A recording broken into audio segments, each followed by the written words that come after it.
Hello and welcome students. कुछ दिनों से आपकी क्लास नहीं हो रही थी रेगुलर क्योंकि मेरी तबीयत ख़राब चल रही थी। आज की क्लास में मैं आपकी ऐसे नोटबुक पे लूँगी, फिर हम कुछ दिनों बाद बोर्ड पे क्लासेस स्टार्ट करेंगे। तो लास्ट क्लास में हमने टेंस कंप्लीट कर लिए थे और आज की क्लास में हम इंपॉर्टेंट रूल्स समझेंगे। जैसे आज की क्लास में मैं आपको मोस्टली सिंस फोर से रिलेटेड रूल्स करवाऊंगी। जैसे सिंस फोर से रिलेटेड मैंने आपको ये तो बता दिया था कि सिंस फोर कहाँ यूज़ होता है, और आज की क्लास में मैं इसके एडिशनल रूल्स बताऊंगी जिसमें जो कन्फ्यूजन क्रिएट होती है एग्जाम में वो हम क्लियर करेंगे। सबसे पहले देखो सिंस और फॉर। सिंस और फॉर एज अ प्रेपोजिशन भी यूज हो सकता है, एज अ कंजक्शन भी यूज हो सकता है। इसको हम सेंटेंस में समझे कहाँ प्रेपोजिशन की तरह यूज हो रहा है सिंस फॉर और कहाँ कंजक्शन की तरह सिंस फॉर यूज हो रहा है। इनमें सिंस फॉर क्या बताता है, इनमें सिंस फॉर बताता है या तो टाइम बताएगा या कोई रीजन बताएगा। दो ही तरीके से सिंस फॉर यूज हो सकता है, या तो टाइम बताने के लिए यूज होगा या रीजन बताने के लिए यूज होगा। और यूज किस तरीके से होता है, प्रेपोजिशन और कंजक्शन के तरीके से यूज हो सकता है। फिर इनको आगे हम टाइम और रीजन में डिफाइन करते हैं कि टाइम और रीजन बताने के लिए सिंस फोर यूज करते हैं हम। अब देखो, तो अब हम इन एग्जाम्पल्स के थ्रू समझे कि कहाँ since for as a preposition use हुआ है और कहाँ एज अ कंजक्शन यूज हुआ है। प्रेपोजिशन, प्रेपोजिशन के बाद याद रखना कोई हमेशा नाउन या प्रोनाउन आता है, और कंजक्शन के बाद क्या आता है, कंजक्शन के बाद आता है क्लोज। क्लोज पता होगा आपको, क्लोज मतलब कोई नाउन या प्रोनाउन के साथ कोई हेल्पिंग वर्ब तो मिलके क्या बनाता है, एक क्लोज बनाता है। कंजक्शन क्या होता है, क्लोज को जो क्लोज से जोड़ता है वो होता है कंजक्शन। अब इन एग्जांपल्स में हम समझे कहाँ since for as a preposition use हो रहा है, कहाँ एज अ कंजक्शन यूज हो रहा है। एग्जांपल देखो, I have met him since he left. I have not met him since he left, यहाँ सिंस आया। अब सिंस देखो, सिंस के बाद क्या आ रहा है, एक प्रोनाउन, प्रोनाउन के बाद क्या है, एक वर्ब। तो प्रोनाउन और वर्ब आ गया तो क्या बन रहा है, क्लोज बन रहा है। तो यहाँ सिंस क्या है, एज अ कंजक्शन यूज हो रहा है। यहाँ सिंस क्या हो रहा है, एज अ कंजक्शन यूज हो रहा है। अब नेक्स्ट एग्जांपल में देखो, she has been waiting since 9 o'clock। यहाँ सिंस आया, सिंस के बाद क्या आ रहा है, 9 o'clock। 9 o'clock को हम क्या बोल सकते हैं, 9 o'clock नाउन हो सकता है, तो यहाँ नाउन आ रहा है। तो नाउन ऑफ इसके साथ कोई भी वर्ब नहीं है, तो यहाँ सिंस फोर, यहाँ सिंस क्या एज अ प्रेपोजिशन है, क्योंकि प्रेपोजिशन के बाद कोई नाउन आएगा या कोई प्रोनाउन आएगा, तो ध्यान रखना। और कंजक्शन के बाद क्या आएगा, कंजक्शन के बाद कोई क्लोज आएगा। अब नेक्स्ट देखो, she has been absent for 4 days। 4 days आ गया, 4 days क्या है, 4 days भी एक नाउन है। 4 days नाउन है तो यहाँ फोर क्या हुआ, एज अ प्रेपोजिशन यूज हो रहा है। ठीक है। अब he couldn't come for he was ill, he was ill, तो यहाँ एक क्लोज आ गया प्रोनाउन के साथ हेल्पिंग वर्ब, तो क्या बन रहा है, एक क्लोज बन रहा है। तो यहाँ फोर क्या होगा, एज अ कंजक्शन यूज हो रहा है यहाँ फोर। अब नेक्स्ट एग्जांपल देखो, सिंस आई वाज इल, तो यहाँ सिंस के बाद क्या आ रहा है, क्लोज आ रहा है। तो यहाँ सिंस क्या as a conjunction, I have not played any game. तो इसे, इसके थ्रू हमने समझ लिया कि कहाँ since as a conjunction use हो रहा है, कहाँ फोर भी एज अ कंजक्शन और प्रेपोजिशन यूज हो रहा है। अब देखो, ये समझना है कि टाइम कहाँ सिंस फोर टाइम बताएगा और कहाँ रीजन बताएगा। ये समझना बहुत बहुत इंपॉर्टेंट है कि कहाँ टाइम की तरह सिंस फोर यूज हो रहा है, कहाँ रीजन की तरह सिंस फोर यूज हो रहा है। एग्जाम्पल देखो, I have not met him since he left. मैं उससे नहीं मिला हूँ, कब से, जब से वह गया है। I have not met him since he left, तो यहाँ क्या है, सिंस जब से गया है। कब से गया, वो हमें एक टाइम है, वो जब से गया तब से मैं उससे नहीं मिला, तो यहाँ सिंस क्या बता रहा है, टाइम। अब नेक्स्ट देखो, शी हैज बीन वेटिंग, क्या लिखा है मैंने, waiting, she has been waiting since 9 o'clock। तो यहाँ सिंस क्या हो, पता ही लग रहा है, यहाँ सिंस टाइम बता रहा है, तो यहाँ भी क्या है, एज अ टाइम यूज हुआ है। ये आपको लग रहा हो कि मैं क्यों बता रही हूँ, पर आपको आगे पता लग कहाँ टाइम और कहाँ रीजन, इसका बहुत इंपॉर्टेंट रोल है आगे कि कहाँ since as a time use हो रहा है, कहाँ रीजन बताने के लिए यूज हो रहा है। अब next, she has been absent for 4 days। यहाँ भी पता लग रहा है टाइम बताने के लिए यूज हो रहा है, तो फोर क्या है, यहाँ पे टाइम बता रहा है। अब नेक्स्ट देखो, he couldn't come for dash he was ill. अब इसमें देखो, ही कुडंट कम, वह नहीं आ सकता था क्योंकि वह बीमार था। क्योंकि यहाँ फोर क्या बता रहा है, एक रीजन बता रहा है, तो यहाँ फोर रीजन बताने के लिए यूज हुआ है, ना कि टाइम बताने के लिए यूज हो रहा है। नेक्स्ट देखो, since I was ill I have not played any game. क्योंकि मैं बीमार था तब से मैंने कोई गेम नहीं खेला है। तो क्योंकि यहाँ सिंस क्या बता रहा है, रीजन बता रहा है, ना कि टाइम बता रहा है। क्योंकि मैं बीमार था, आई have not played any game, तो यहाँ क्या बता रहा है, सिंस टाइम बता रहा है, वो रीजन बता रहा है। अब देखो, अब देखो ये तो मैं आपको पहले ही बता चुकी हूँ सिंस फॉर कहाँ यूज़ होते हैं। सिंस क्या बताने के लिए यूज़ होता है? डेफिनेट पॉइंट ऑफ टाइम बताने के लिए यूज़ होता है। जैसे सिंस 1997 एक पर्टिकुलर टाइम है, सिंस 1997, सिंस 9 ओ क्लॉक, सिंस मंडे, एक पॉइंट ऑफ टाइम है, direct point, definite point of time है कि वहाँ हम सिंस यूज़ करते हैं। और फॉर कोई ड्यूरेशन बताने के लिए यूज़ होता है। अब इसका एक टिप भी बताई थी मैंने आपको, कोई भी प्लूरल टाइम होगा जैसे 4 डेज, 4 ईयर्स, 3 ईयर्स, ऐसा कुछ भी हो, 10 डिकेड्स, जिसमें जो प्लूरल टाइम हो तो उसके साथ हम क्या यूज़ करते हैं? हमेशा फॉर यूज़ करते हैं। बिना देखे हम कोई भी प्लूरल टाइम दिया हो तो आप बिना देखे लगा देना फॉर, सही होगा। अब इसमें क्या समझना है हमें? सिंस फॉर कहाँ कहाँ यूज़ होता है, इसमें कौन कौन से कन्फ्यूजिंग पॉइंट्स होते हैं। जो आप में थोड़ा मेरा गला खराब है तो प्लीज़ आप एडजस्ट कर लेना। तो कौन कौन से कन्फ्यूजिंग पॉइंट्स होते हैं जो कि हमारे एग्जाम्स में हमें जब आते हैं तो हमें बहुत कन्फ्यूजन हो जाती है उनको समझने में, तो वो मैं आपको सारे क्लियर करवाऊंगी। तो हमने सिंस फोर से रिलेटेड दो रूल्स कर लिए। सिंस फोर प्रेपोजिशन और कंजक्शन की तरह यूज होगा और टाइम और रीजन बताएगा, और since definite point of time के साथ यूज होगा, फोर ड्यूरेशन बताएगा। अब इससे इंपॉर्टेंट रूल्स क्या निकल के आते हैं जो कि एग्जाम में एरर पूछे जाते हैं। अब देखना, सिंस और फोर अगर टाइम बताएगा, सिंस और फोर टाइम बताने के लिए अगर यूज होते हैं तो उनके साथ हमेशा कोई पास्ट टाइम या कोई पास्ट इंडेफिनेट टेंस ही आएगा, कोई और टेंस हम नहीं लगा सकते।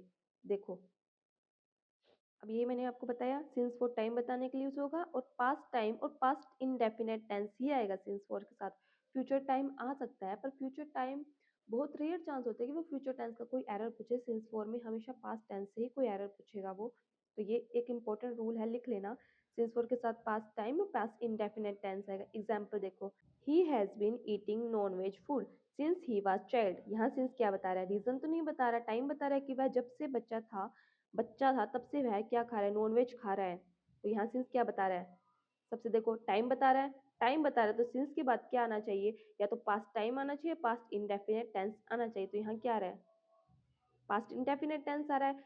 पास्ट इंडेफिनेट टेंस मैंने आपको बताया था, पास्ट इंडेफिनेट टेंस में वाज वर्ब कब यूज होता है? वाज वर्ब तब यूज होता है जब कोई नॉन एक्शन सेंटेंस, और ये एक नॉन एक्शन सेंटेंस है। यहाँ ही वाज अ चाइल्ड, ये क्या है? एक नॉन एक्शन सेंटेंस है, तब हम यहाँ वाज वर्ब यूज कर सकते हैं। अगर यहाँ एक्शन सेंटेंस होता तो हम वर्ब की सेकंड फॉर्म यूज करते। तो सिंस फोर के साथ क्या यूज हो रहा है? He was a child, past indefinite tense, और ये सेंटेंस क्या है? सही है। सबसे पहले यही चेक करना है हमें सिंस फोर में कि सिंस फोर के बाद कोई पास्ट टाइम या पास्ट इंडेफिनेट टेंस आ रहा है या नहीं आ रहा। बहुत एरर आते हैं इसमें एग्जाम में। इस वाले सेंटेंस में देखो, he has not eaten anything since he had fallen down from bed. वह तब से कुछ नहीं खा रहा है, कब से? जब से वह बेड से गिरा है। अब देखो, यहाँ भी क्या बता रहा है? टाइम बता रहा है, जब से कोई टाइम है तो सिंस टाइम बता रहा है। पर यहाँ इसके बाद सिंस के बाद क्या यूज हो रहा है? ही had fallen down from bed. तो यहाँ क्या यूज है? पास्ट परफेक्ट टेंस यूज होगा। तो ये एक एरर है, यहाँ पास्ट परफेक्ट टेंस यूज नहीं हो सकता। यहाँ क्या आएगा? ही फेल फ्रॉम बेड। तो यहाँ क्या यूज करेंगे हम? वर्ब की सेकंड फॉर्म यूज करेंगे क्योंकि एक्शन सेंटेंस है। एक्शन सेंटेंस में क्या यूज होता है? वर्ब की सेकंड फॉर्म यूज होता है। तो इसे हम काट देंगे, तो क्या यूज करेंगे? He fell from fell down from bed. तो he has not eaten anything since he fell down from bed. ध्यान रखना, सिंस फोर के बाद हमेशा कोई पास्ट टाइम या पास्ट इंडेफिनेट टेंस आएगा। फ्यूचर आ सकता है, फ्यूचर आता है, पर यहाँ भी फिर फ्यूचर का कुछ एग्जाम्पल दिया होगा। Future he will have been, ऐसा कुछ दिया। यहाँ प्रेजेंट और पास्ट की बात होती है, तब यहाँ क्या यूज होगा? पास्ट टाइम या पास्ट इंडेफिनेट टेंस यूज होगा।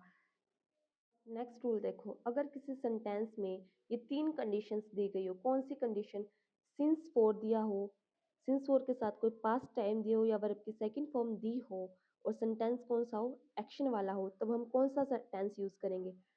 प्रेजेंट परफेक्ट टेंस यूज करेंगे या फिर हम प्रेजेंट परफेक्ट कॉन्टिन्यूस टेंस भी यूज कर सकते हैं। दोनों में से कोई भी यूज कर सकते हैं। कौन सी तीन कंडीशन? सिंस फोर दिया हो, पास्ट टाइम दिया हो, पास्ट टाइम या वर्ब की सेकंड फॉर्म कुछ भी दिया हो, और सेंटेंस कौन सा हो? एक्शन वाला हो, तो क्या यूज करेंगे? प्रेजेंट परफेक्ट टेंस या प्रेजेंट परफेक्ट कॉन्टिन्यूस टेंस। ध्यान रखना ये बात। एग्जाम्पल देखो, इसी तरीके से एग्जाम में एरर पूछेगा वो, I have not been talking him since Saturday. Since आ गया तो सिंस फोर में सबसे पहले क्या देखना है? सिंस फोर के बाद फर्स्ट रूल में हमें पढ़ा था कि अगर सिंस फोर टाइम बताने के लिए यूज होगा तो उसके बाद हमें देखना है कोई पास्ट टाइम या पास्ट या पास्ट इंडेफिनिट टेंस है या नहीं। तो सिंस फोर के बाद टाइम दिया है, टाइम भी पास्ट टाइम ही होगा मोस्टली, तो ये पास्ट टाइम दिया है, सही है। अब क्या देखना है हमें, तीन कंडीशंस देखो, सिंस फोर दिया है, सिंस फोर के साथ पास्ट टाइम दिया है, और सेंटेंस क्या है, टॉकिंग, एक्शन वाला सेंटेंस है, बात करना एक एक्शन है, तो एक्शन वाला सेंटेंस है। तो हम क्या यहाँ क्या यूज करेंगे, प्रेजेंट परफेक्ट टेंस या प्रेजेंट परफेक्ट कॉन्टिन्यूअस टेंस। इस सेंटेंस में क्या यूज कर रखा है, I have not been talking, हम इन्होंने क्या यूज किया, present perfect continuous tense use किया, तो ये सेंटेंस क्या है, बिल्कुल सही है। नेक्स्ट देखो, we had not watched any movie since last month, since for आ गया, सिंस फोर के साथ पास्ट टाइम आ गया, सही है, दो कंडीशन पूरी हो रही है। वॉच्ड देखना, मतलब एक्शन वाला सेंटेंस है, तो क्या यूज करना है यहाँ हमें, या तो प्रेजेंट परफेक्ट टेंस या प्रेजेंट परफेक्ट कॉन्टिन्यूअस टेंस। तो इन्होंने क्या यूज कर रखा है, इन्होंने तो हेड प्लस वर्ब की थर्ड फॉर्म, इन्होंने तो पास्ट परफेक्ट टेंस यूज कर रखा है, तो ये क्या है, बिल्कुल गलत है।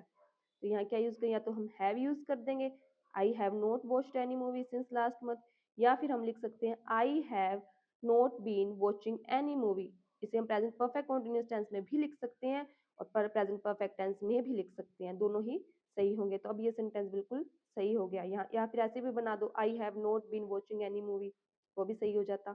अब नेक्स्ट देखो, I did not talk to him since he called me last time.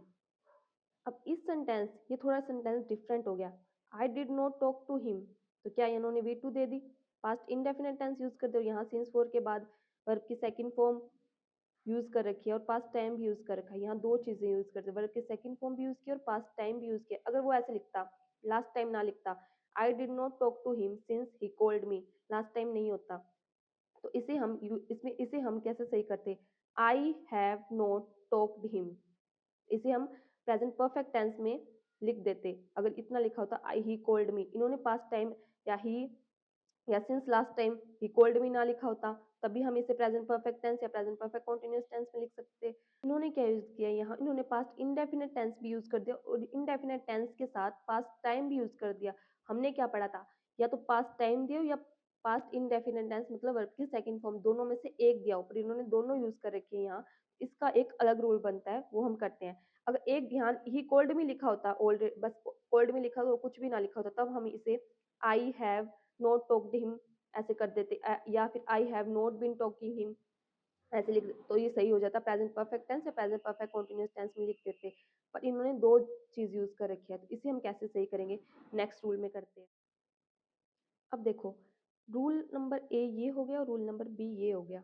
अगर किसी सेंटेंस में चार कंडीशंस दी हो, कौन कौन सी, since for, past time, sentence action वाला हो, तो ये तीनों कंडीशन तो इसमें भी पढ़ी है हमने, पर इसमें एक एक्स्ट्रा कंडीशन कौन सी है, एक क्लोज भी होगा पास्ट इंडेफिनिट का। तो इसमें एक्स्ट्रा क्या है, एक क्लोज भी होना चाहिए पास्ट इंडेफिनिट का। तो क्या यूज करेंगे हम, या तो पास्ट परफेक्ट टेंस यूज करेंगे या past perfect continuous tense use करेंगे। उसमें वो तीन कंडीशन थी, तो हम क्या यूज करते, प्रेजेंट परफेक्ट टेंस या प्रेजेंट परफेक्ट कॉन्टिन्यूअस टेंस। अगर इसमें एक ये वाली क्लोज पास्ट इंडेफिनिट के क्लोज भी होगा, तब हम पास्ट परफेक्ट टेंस या past perfect continuous tense use करेंगे। जैसे यहाँ था, I did not talk to him since he called me, एक क्लोज आ गया पास्ट इंडेफिनिट का और एक पास्ट टाइम भी आ गया, दो आ गए। अब इसे हम कैसे करेक्ट करेंगे, I had not talked to him, या फिर ऐसे भी लिख सकते हैं, I had not been talking him. इसे पास्ट परफेक्ट कॉन्टिन्यूअस टेंस में भी लिख सकते हैं और पास्ट परफेक्ट टेंस में भी लिख सकते हैं, पर इसे प्रेजेंट परफेक्ट टेंस या प्रेजेंट परफेक्ट कॉन्टिन्यूअस टेंस में नहीं लिख सकते, ध्यान रखना ये बात। अब नेक्स्ट देखो, he has not talk to me since we met, अगर इतना होता तो ये सही होता सेंटेंस, इतना होता तो वी मेट, एक पास्ट इंडेफिनिट का एक क्लोज है बस, तो इतनी एक सेंटेंस होता सही। पर इन्होंने इसके साथ साथ क्या दे दिया, पास्ट टाइम भी दे दिया, दो चीजें होगी पास्ट की, तो क्या यूज करेंगे यहाँ पे, हैज को काट के हैड लिखेंगे, या फिर he had not been talking, या तो इसे पास्ट परफेक्ट टेंस में लिख दो या पास्ट परफेक्ट कॉन्टिन्यूअस टेंस में लिख दो, कोई भी किसी में भी लिख दो, सही हो जाएगा। तो आज की क्लास में हमने ये चार रूल कर लिए और बाकी के हम नेक्स्ट क्लास में करेंगे। इसके